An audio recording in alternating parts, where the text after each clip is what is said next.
Hi friends, అందరికీ నమస్కారం. మీరు చూస్తున్నారు గని ఇంటర్నెట్. ఎస్సీ కార్పొరేషన్ పై అయితే గుడ్ న్యూస్ అనేది చెప్పుకోవచ్చు అండి. మళ్ళీ డేట్ అనేది కూడా ఎక్స్టెండ్ అయితే చేశారు. చివరి తేదీ వచ్చేసి ఏప్రిల్ 2వ తారీఖు, అంటే వచ్చే నెల 2వ తారీఖు అయితే ఎవరైనా కానీ బైక్ కొరకు, ఆటో కొరకు అనేది కూడా మీరు అనేది కూడా అప్లికేషన్స్ అనేది చేసుకోవచ్చు. దాదాపు మనకు వచ్చిన కామెంట్స్ ప్రకారం అయితే ఈరోజు ఈ వీడియో చేయడం జరుగుతుంది. దీంట్లో 4-వీలర్కి ఆప్షన్ ఉందా అనేసి కూడా చాలా మంది అయితే కామెంట్ చేస్తున్నారు. 4-వీలర్కి అయితే లేదండి. దీంట్లో వచ్చేసి ఈవీ వెహికల్స్ ఉంటాయండి. దీంట్లో ఛార్జింగ్ వెహికల్స్, స్కూటీలు ఉంటాయి, లేదా ఆటో ఉంటుంది. దీంట్లో ప్యాసింజర్ ఉంటుంది, గూడ్స్ ఉంటుంది. మీరు రెండు విధాలుగా ఆప్షన్ అనేది 3-వీలర్ అయితే పెట్టుకోవడానికి అవకాశం ఉంది. దాదాపు చాలా మంది చూస్తున్నది ఏంటంటే ఎస్సీ కార్పొరేషన్కి అప్లికేషన్ చేస్తున్నారు, తర్వాత ఏమేమి డాక్యుమెంట్స్ పెట్టాలి, ఎక్కడ ఇవ్వాలి అనే దాని గురించి అయితే ఎవరికైతే తెలియదు. దాని కొరకు నేనైతే ఈరోజు ఈ వీడియో చేయడం జరుగుతుంది. దీనికి జిరాక్స్లు పెట్టేసి ఇక్కడ ఇవ్వాలనేసి కూడా మనం అయితే చూసుకోవచ్చు. ఎవరైతే మన ఛానల్ చూస్తున్నారో సబ్స్క్రైబ్ అనేది చేసుకోండి, పక్కన బెల్ ఐకాన్ క్లిక్ చేయండి. మనం తెలంగాణ మరియు ఆంధ్రప్రదేశ్ ప్రభుత్వ పథకాల గురించి, గవర్నమెంట్ జాబ్ల గురించి చేసి పెడతాం కాబట్టి 100% మీకు ఏదో ఒక వీడియో అయితే ఉపయోగం. వాట్సాప్, టెలిగ్రామ్ ఛానల్లో జాయిన్ కావడం ద్వారా డైలీ అప్డేట్స్, లింక్స్, ఫైల్స్ అక్కడి నుంచి అయితే మీరు పొందొచ్చు. ఇప్పుడు అప్లికేషన్ చేసుకున్న వారు ఖచ్చితంగా అయితే ఎంపీడీఓ ఆఫీసులో అనేది మీరైతే ఫామ్ అయితే సబ్మిట్ చేయవలసి ఉంటుంది. ఏమేమి డాక్యుమెంట్స్ ఉండాలంటే చూసుకోవచ్చు. అప్లికేషన్ చేసిన ప్రతి ఒక్కరు అయితే ఆధార్ కార్డు అనేది ఒక జిరాక్స్ తీసుకోవాలి. అలాగే క్యాస్ట్ సర్టిఫికేట్ అనేది కూడా ఒక జిరాక్స్ పెట్టాలి. అలాగే మన రేషన్ కార్డు అనేది కూడా ఒక జిరాక్స్ పెట్టాలి. డ్రైవింగ్ లైసెన్స్ కూడా ఒక జిరాక్స్ అయితే పెట్టాలి. జిరాక్స్ పెట్టేసిన తర్వాత మీరు అప్లికేషన్ చేసుకున్న ఫామ్ ఉంటుందిగా, ఆ ఫామ్కి అనేది కూడా మీరు అయితే జతపరిచి మీ ఎంపీడీఓ ఆఫీసులో అయితే ఇవ్వాల్సి వస్తుంది. ఎంపీడీఓ ఆఫీసులో ఇవ్వలేదు మేము, మాకు వెహికల్ వస్తుందా రాదా అనేది కూడా చాలా మందికి డౌట్స్ అయితే ఉండడం అయితే జరుగుతుంది. మీరైతే ఖచ్చితంగా ఎంపీడీఓ ఆఫీసులో ఇవ్వాలి.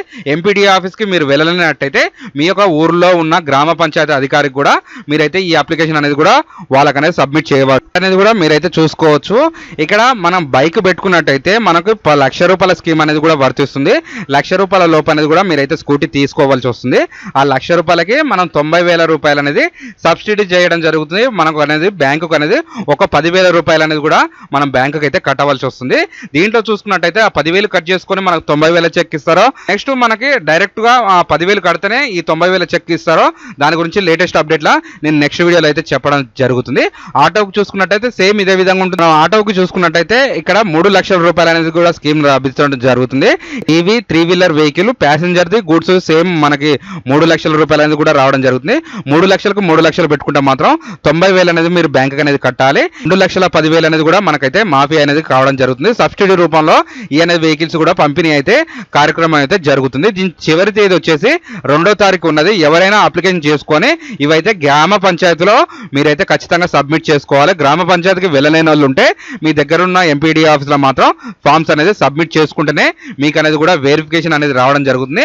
ఆ తర్వాతనే మీకు అనేది ఎలిజిబిలిటీ ఉంటే ఖచ్చితంగా అనేది మీకు వెహికల్స్ అనేది కూడా పంపిణీ అయితే శ్రీకారం అయితే ఉంటుంది. దీంట్లో అప్లికేషన్ చేసుకునేటప్పుడు మన డాక్యుమెంట్స్ కూడా పెద్దగా ఏం అడగట్లేదు. మీ యొక్క passport size photo, driving licence front to back ఉంటే సరిపోతుంది. ఇక్కడ పాన్ కార్డ్ అయితే మ్యాండేటరీ కాదు. ఆ విధంగా కూడా మీరైతే చూసుకోవచ్చు. దీంట్లో ఏ బ్యాంక్ పెట్టుకుంటే మంచిగా ఉంటుంది అనేసి కూడా చాలా మంది కామెంట్ చేస్తున్నారు. మీ యొక్క మండలం, గ్రామం సెలెక్ట్ చేసుకున్నట్టయితే ఆ పరిధిలో ఉన్న బ్యాంకులు అయితేనే మనకైతే ఇక్కడ చూపించడం అయితే జరుగుతుంది. ఆ విధంగా అయితే మీరు అనేది కూడా సెలెక్ట్ చేసుకోవాల్సి వస్తుంది. ఓన్లీ ఎస్సీ క్యాస్ట్ వాళ్ళు మాత్రమే అప్లికేషన్ చేసుకోవడానికి అర్హులుగా ఉంటారు. ఇదండి ఈ రోజు వీడియో. ఈ వీడియోలో కనుక ఏమైనా డౌట్ ఉంటే ఖచ్చితంగా కామెంట్ అనేది చేయండి. ఇలాంటి information video me friends and family మెంబర్స్కి షేర్ చేస్తారని కోరుకుంటున్నా. Thanks for the watching.